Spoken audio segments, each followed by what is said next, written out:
नमस्कार, मैं Viresh Kumar, Hindi resource person, भारतीय भाषा संस्थान मैसूर से आप सभी विद्यार्थियों एवं दर्शकों का इस कार्यक्रम में हार्दिक स्वागत करता हूं।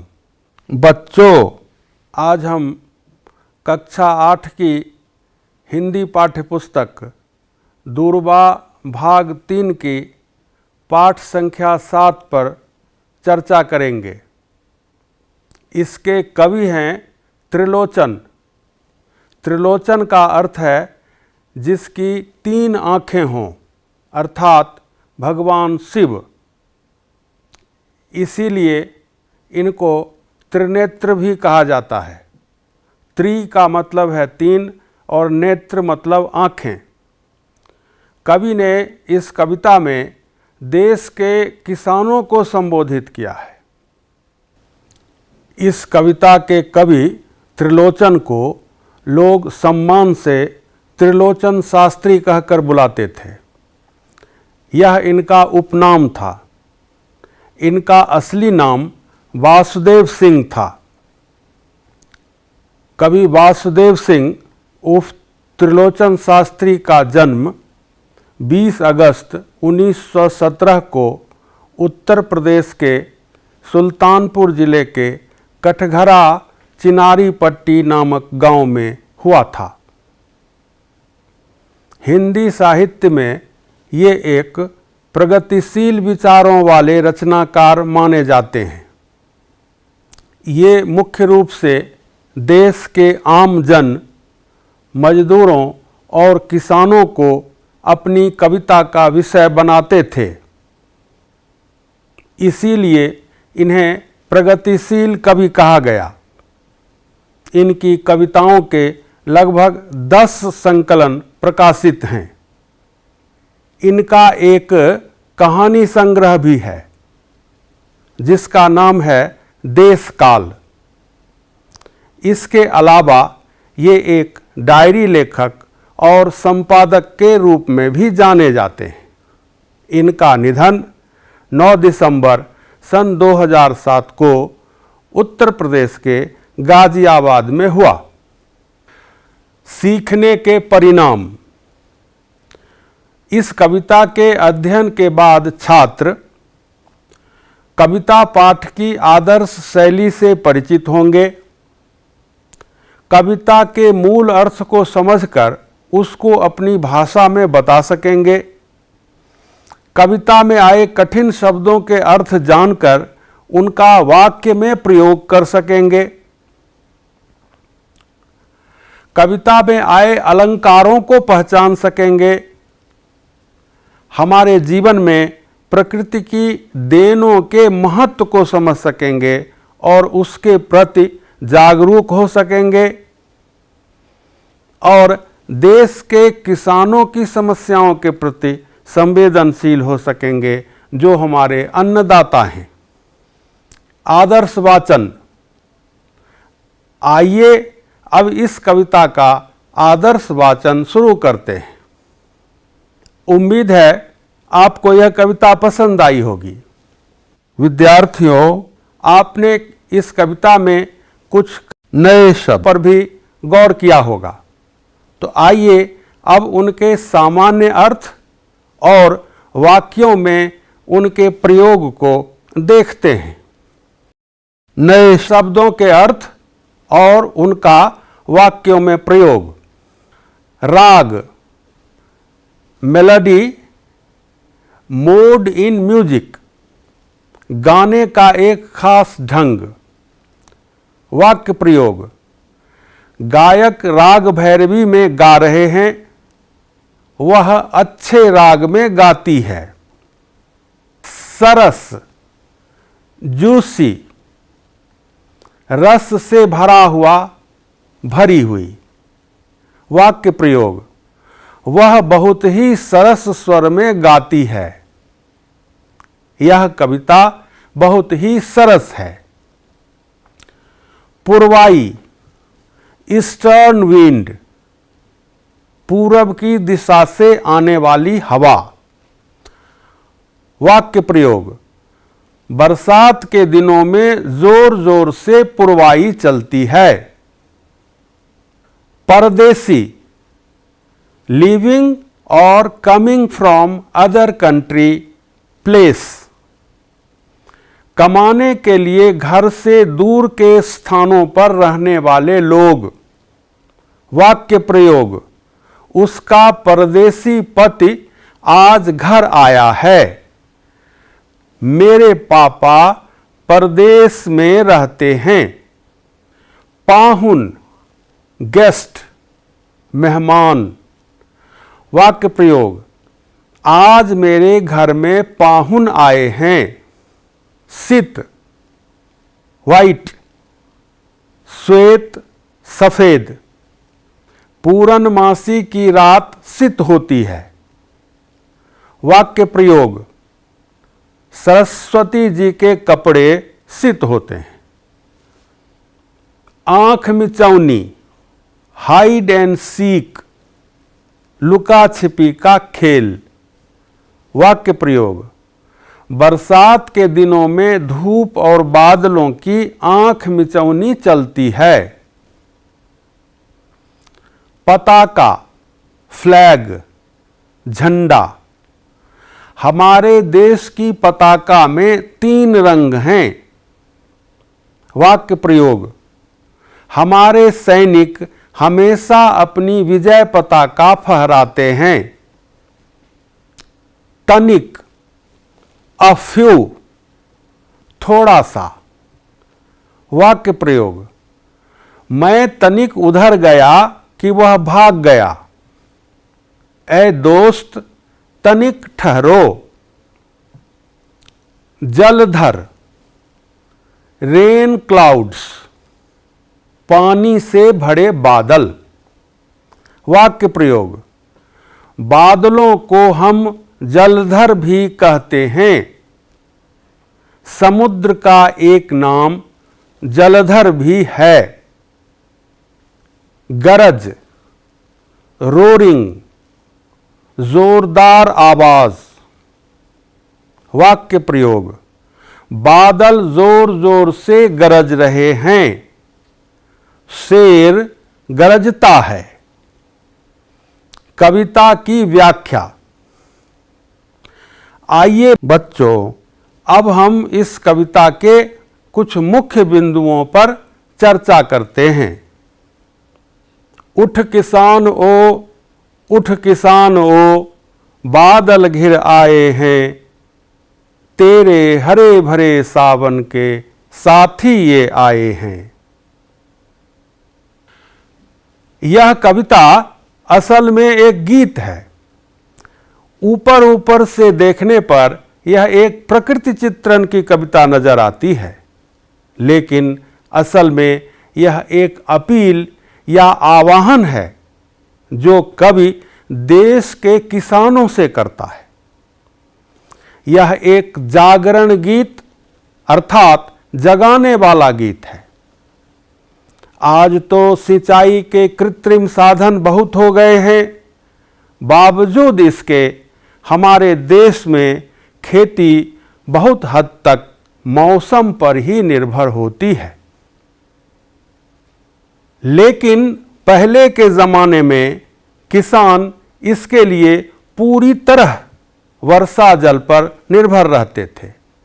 वर्षा के नहीं होने पर वे हाथ पर हाथ धरे बैठे उसका इंतजार करते रहते थे। वर्षा की आहट पाकर कवि का हृदय भी खुशी से भर जाता है, क्योंकि वह भी मूलतः एक किसान ही है। और इसी खुशी में मानो वह अपने अन्य किसान साथियों से अपनी भावनाएं बांटता है। कवि कहता है कि अरे हाथ पर हाथ धरकर बैठे किसान भाइयों, उठो, देखो सावन के हरियाली भरे महीने के तुम्हारे साथी बादल आसमान में छा गए हैं। आसमान भर गया देख तो, इधर देख तो उधर देख तो, नाच रहे हैं उमड़ घुमड़ कर काले बादल तनिक देख तो तेरे प्राणों में भरने को राग नए लाए हैं। इधर उधर उमड़ते घुमड़ते काले बादलों को देखकर ऐसा लगता है मानो वे नाच रहे हैं। यहां उत्प्रेक्षा अलंकार का प्रयोग हुआ है। ये गरजते हुए बादल मानो तुम्हारे निराश हो चुके मन को नए संगीत से भर रहे हैं। उत्प्रेक्षा। यह संदेशा लेकर आई सरस मधुर शीतल पुरवाई, तेरे लिए अकेले तेरे लिए कहां से चलकर आई। फिर वे परदेसी पाहुन सुन तेरे घर आए हैं। बच्चों, यहाँ एक बहुत ही महत्वपूर्ण भौगोलिक तथ्य की ओर कवि इशारा करते हैं। हमारे देश के मैदानी क्षेत्रों में मुख्यतः दो तरह की हवाएं चलती हैं, पूर्वा हवा और पश्चिम से आने वाली पछिया हवा।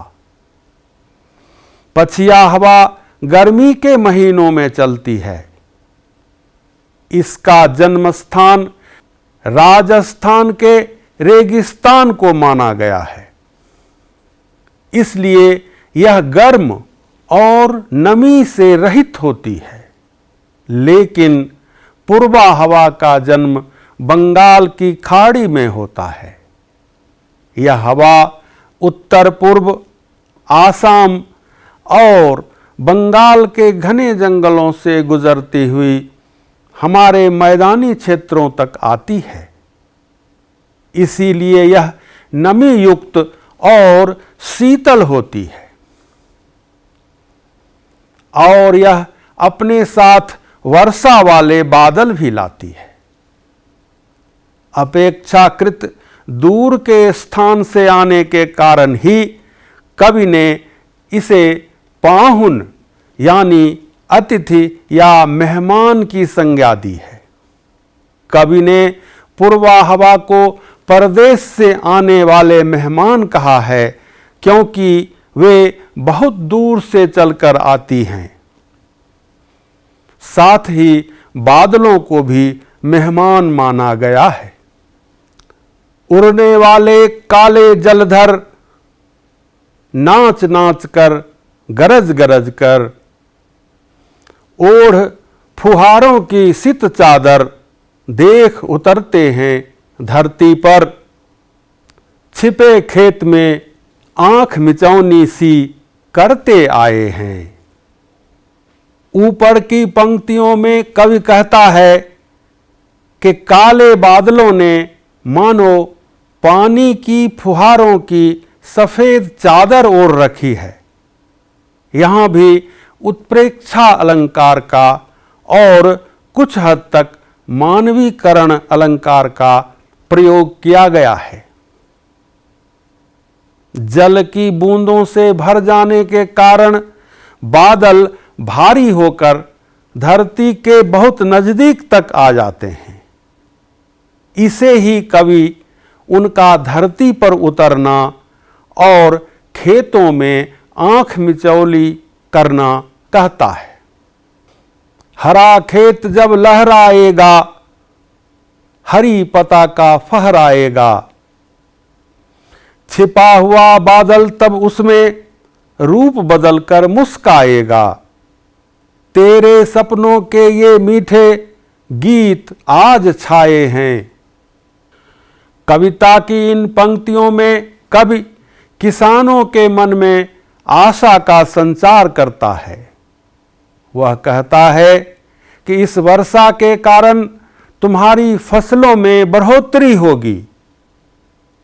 तुम्हारे खेतों में जब हरे भरे पौधे लहराएंगे, तब लगेगा मानो हर तरफ हरी पताकाएं, झंडे फहरा रहे हैं। फसलों का हरा भरा होना ऐसा ही है मानो काले बादलों ने अपना रूप बदल लिया है और वे हरे रंग के दिखाई दे रहे हैं। कवि के ऐसा कहने के पीछे मूल भावना यही है कि यह पानी ही है जो पौधों की रगों में बहकर उनको हरा भरा बना देता है।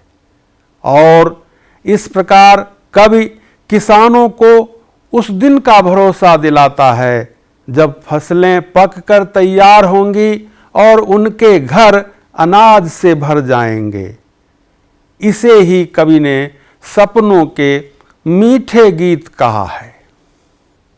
काव्य कला की दृष्टि से विवेचन करें तो इस कविता में दैनिक बोलचाल के शब्दों का अधिक प्रयोग किया गया है, जैसे बादल, साथी, सावन, आसमान, नाच, संदेशा, पुरवाई, परदेसी, फुहार, खेत, आँख मिचौनी आदि। इसमें शब्दों के सहज स्वाभाविक जोड़ों का भी प्रयोग किया गया है जो इस गीत की गतिशीलता को बढ़ाती हैं। जैसे हरे भरे, इधर उधर, उमड़ घुमड़, नाच नाच कर, गरज गरज कर आदि। साथ ही इस कविता में प्रसंग के अनुकूल कुछ तत्सम शब्दों का भी प्रयोग किया गया है, जैसे प्राण, राग, सरस, मधुर, शीतल, जलधर, सित आदि। कुछ ठेठ ग्रामीण शब्दों का प्रयोग यहाँ नगीने की तरह चमक रहा है, जैसे पाहुन, तनिक आदि। अवधि में जिसका तनक ऐसा प्रयोग होता है। कहीं कहीं कुछ मुहावरों का भी अच्छा प्रयोग हुआ है, जैसे घिर आना, प्राणों में भरना, राग लाना, धरती पर उतरना आदि। इस कविता में अलंकारों का भी प्रयोग किया गया है, जिससे यह कविता जीवंत हो उठी है। इस पर व्याकरणिक बिंदुओं के अंतर्गत चर्चा करेंगे। आइए अब हम इस कविता की महत्ता पर नजर डालते हैं। इस कविता का सबसे बड़ा महत्व यह है कि यह एक जागरण गीत अर्थात निराश और हताश लोगों को जगाने वाला गीत है। कवि ने इसे किसान को संबोधित किया है, लेकिन देखा जाए तो यह हर उस व्यक्ति या समुदाय पर लागू है जो निराशा और असहायता से घिरा हुआ है। कविता में यह दर्शाया गया है कि मौसम अनुकूल होने पर सिर्फ आदमी ही नहीं बल्कि पशु पक्षी भी उत्साह और सक्रियता से भर जाते हैं। चाहे वह आदमी हो या पशु पक्षी हो या हमारे पेड़ पौधे हों, सबके जीवन का स्रोत एक ही है और वह है जल। इस कविता में किसान की दशा एवं उसकी महत्ता पर प्रकाश डाला गया है। हमारे देश में अगर सबसे मजबूर और गरीब तबका कोई है तो वह है किसान। यह हालत हमेशा से रही है। हालांकि किसानों की दशा में सुधार हुआ है, लेकिन समाज के अन्य तबकों जैसे व्यापारी वर्ग, नौकरी पेशा वर्ग और यहाँ तक कि मजदूर वर्ग की तुलना में भी यह तरक्की बहुत कम है। किसान हमारे अन्नदाता हैं। किसान फसल न उपजाएं तो हम रुपया, सोना या चांदी खाकर, कोयला खाकर या पेट्रोल पीकर जिंदा नहीं रह सकते। इसलिए हमारे साहित्यकारों ने अपनी रचनाओं के माध्यम से हमेशा उन्हें जागरूक और संगठित करने का प्रयास किया। यह इस कविता का सबसे बड़ा महत्व है। व्याकरणिक बिंदु। विद्यार्थियों, कविता की व्याख्या के क्रम में हमने यह कहा था कि इसमें अलंकारों का भी प्रयोग हुआ है ना? तो आइए अब हम अलंकार और उनके भेदों पर संक्षिप्त चर्चा करते हैं। जिस प्रकार मनुष्य अपनी सुंदरता बढ़ाने के लिए विभिन्न प्रकार के आभूषणों या गहनों का इस्तेमाल करते हैं, ठीक उसी प्रकार कविता की सुंदरता बढ़ाने के लिए जिन शब्दों का प्रयोग होता है उसे अलंकार कहते हैं। अलंकार का शाब्दिक अर्थ आभूषण या गहना होता है। अलंकार के दो भेद होते हैं, शब्दालंकार और अर्थालंकार। शब्दालंकार में विशेष शब्दों के प्रयोग से कविता की सुंदरता बढ़ जाती है, जबकि अर्थालंकार में इसकी सुंदरता शब्दों के अर्थों पर निर्भर करती है। इस कविता में कवि ने अर्थालंकार का प्रयोग किया है, जिसके अंतर्गत उपमा, रूपक, उत्प्रेक्षा, अतिशयोक्ति तथा मानवीकरण अलंकार आते हैं। बच्चों, इस कविता में उत्प्रेक्षा और मानवीकरण अलंकार का विशेष रूप से प्रयोग हुआ है। उपमा अलंकार।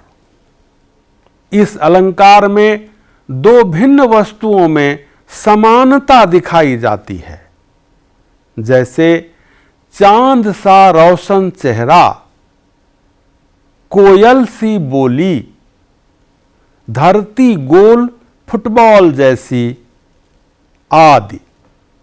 जबकि उत्प्रेक्षा अलंकार में किसी चीज को देखकर किसी और चीज का अनुमान लगाया जाता है। इसलिए इस अलंकार का प्रयोग जहां होता है वहां जैसे जानो, मानो, जनहु, मनहु या यूं जैसे शब्द लगे होते हैं।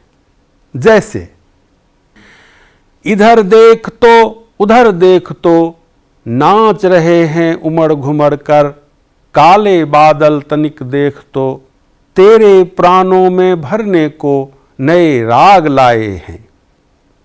इधर उधर उमड़ते घुमड़ते काले बादलों को देखकर ऐसा लगता है मानो वे नाच रहे हैं। यहां उत्प्रेक्षा अलंकार का प्रयोग हुआ है। ये गरजते हुए बादल मानो तुम्हारे निराश हो चुके मन को नए संगीत से भर रहे हैं। उत्प्रेक्षा। मानवीकरण अलंकार। जब हम प्रकृति की किसी वस्तु या घटना पर मानवीय व्यवहारों या भावनाओं की कल्पना करते हैं तो वहाँ मानवीकरण अलंकार होता है। जैसे हरा खेत जब लहराएगा, हरी पताका फहराएगा, छिपा हुआ बादल तब उसमें रूप बदलकर मुस्काएगा। इसकी अंतिम दो पंक्तियों में मानवीकरण अलंकार का प्रयोग हुआ है, क्योंकि रूप बदलना, मुस्कुराना मानवीय कार्यकलाप हैं। शेष अलंकारों के बारे में जानने के लिए दिए हुए लिंक या QR कोड को स्कैन कीजिए। प्यारे विद्यार्थियों, आशा है यह पाठ आपको अच्छा लगा होगा। अब यहाँ आपके लिए कुछ प्रश्न बनाए गए हैं जिनके उत्तर आपको देने हैं। इस कविता के कवि कौन हैं? संकेत त्रिलोचन। इस कविता में कवि ने किसको संबोधित किया है? संकेत किसानों को। इस कविता में सावन के साथी किसे कहा गया है? संकेत बादलों को।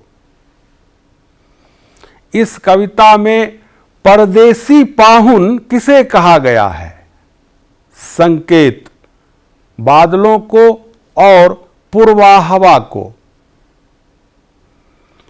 सावन का महीना किस माह के बाद आता है?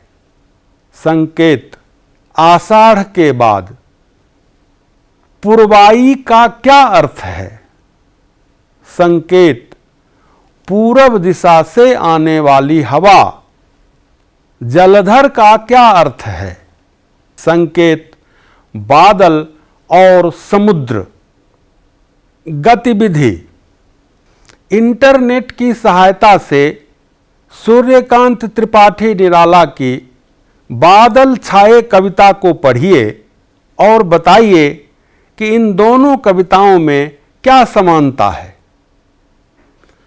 Link www.hindi-kavita.com/hindi ANIMA/PHP/ANIMA2। ऊपर के लिंक पर जाकर निराला जी की घन आए घनश्याम न आए कविता को पढ़िए और बताइए कि बादल छाए कविता के साथ इसकी क्या समानताएं हैं। हमने क्या सीखा? आज के कार्यक्रम में हमने सीखा कि कविता का आदर्श पाठ कैसे किया जाता है। इस कविता में आए कठिन शब्दों के अर्थ जाने और वाक्यों में उनका प्रयोग करना सीखा। इस कविता में कवि द्वारा प्रयोग किए गए अलंकारों के बारे में जाना। हमारे जीवन में वर्षा और किसानों की महत्ता से अवगत हुए। कविता के महत्व से भी परिचित हुए। आज के लिए बस इतना ही। फिर मिलेंगे किसी नए पाठ के साथ। घर में रहें, सुरक्षित रहें। धन्यवाद।